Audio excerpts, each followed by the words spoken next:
नमस्कार. तुमचं मम्माच कॅनव्हासमध्ये खूप खूप स्वागत आहे. आज आपण ग्रिड मेथड शिकणार आहोत. ते पण एकदम सोप्या पद्धतीने मी शिकवणार आहे.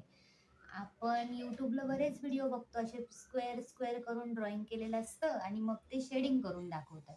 पण हे स्क्वेअर करून ड्रॉइंग कसं करायचं तेच आपल्याला माहिती नसतं आणि तेच आज आपण शिकणार आहोत.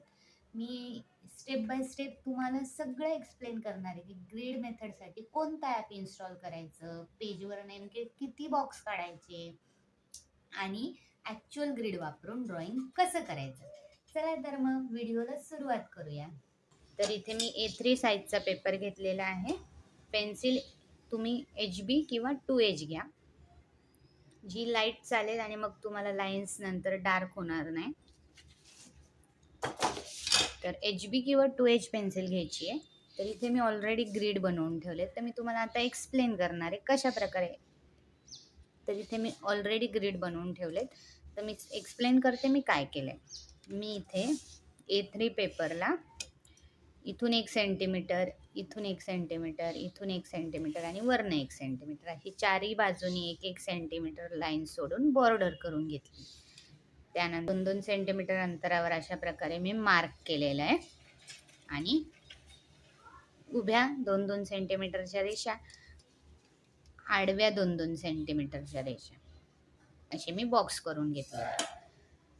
तरी आणि बॉक्स करून झाल्यानंतर मी वरच्या लाईनमध्ये असे 1 2 3 4 असे नंबर टाकलेले आहेत. तर आडवे आपले 14 बॉक्स झालेले आहेत.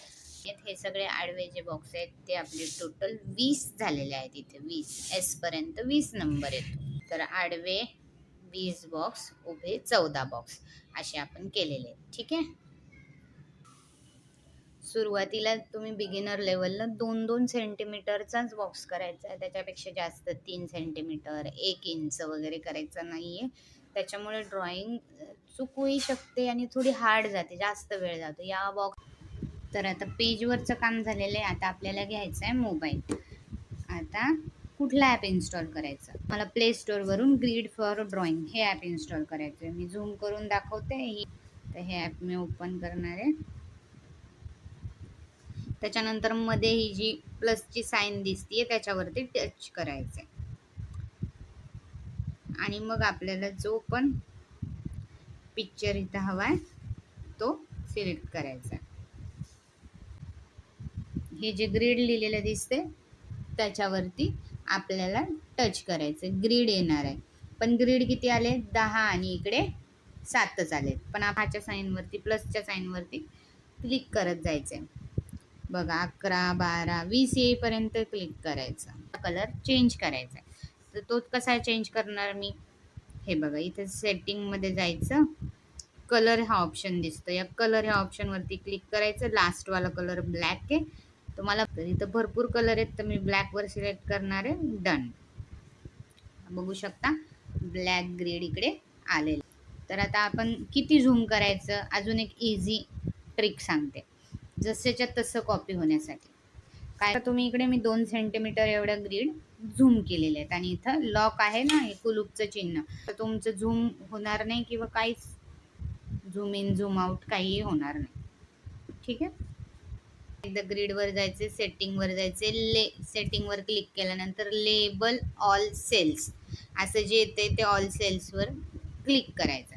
आता तसं करायची काहीही गरज नाही. आता आपण ड्रॉइंग स्टार्ट करू. करण्यासाठी मी इथे 2B पेन्सिल घेतलेली, लीड पेन्सिल, थोडंसं डार्क व्हिडिओमध्ये दिसावं म्हणून. पण तुम्ही ड्रॉइंग करताना नेहमी आउटलाईन ड्रॉ करताना 2H पेन्सिल यूज करायची आहे. 2H पेन्सिल यूज केल्यामुळे ह्या लाईन्स पण, ग्रीड पण ड्रॉ करताना 2H पेन्सिल यूज करायची आणि आउटलाईन करताना पण 2H पेन्सिल यूज करायची. ज्यामुळे काय होईल, ह्या ग्रीड आणि आउटलाईन खूप डार्क होणार नाही. तुम्ही मग ब्लेंडिंगमध्ये, शेडिंगमध्ये इझिली ते ब्लेंड होऊन जाईल काही चुकलं असेल तर. आता आपण इथं तर सगळ्या बॉक्समध्ये नंबर लिहिलेले नाही आहे, पण इथे नंबर आहे. तर आता आपण स्टार्ट करणार आहोत गणपती बाप्पाच्या डोळ्यापासून. तर डोळ्याचा नंबर काय आहे, F7. तर F7 कसं शोधायचा, इथला F शोधायचा, सरळ जायचं, इथला 7 असं खाली यायचं. तर हा आहे आपला F7. F7 पासून आपण असं स्टार्ट करूया. ठीक आहे.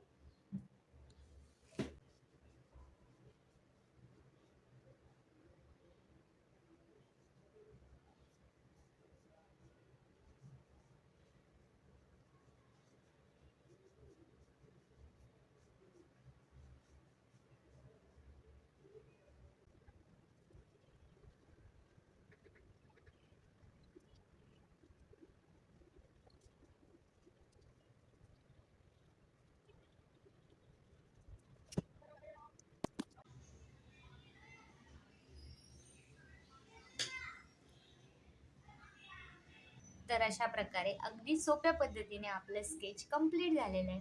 मला ही व्हिडिओ कशी वाटली मला कमेंट करून नक्की कळवा. व्हिडिओ आवडली असेल तर चॅनलला नक्की सबस्क्राईब करा. याच गणपतीला मी शेडिंग पण करून दाखवणार आहे नेक्स्ट व्हिडिओमध्ये. ते पण छान सोप्या पद्धतीने समजावून सांगणार आहे कसं करायचं आहे स्टेप बाय स्टेप. तेव्हा माझ्या चॅनलला सबस्क्राईब करायला विसरू नका आणि व्हिडिओला लाईक आणि कमेंट करायला पण विसरू नका. धन्यवाद.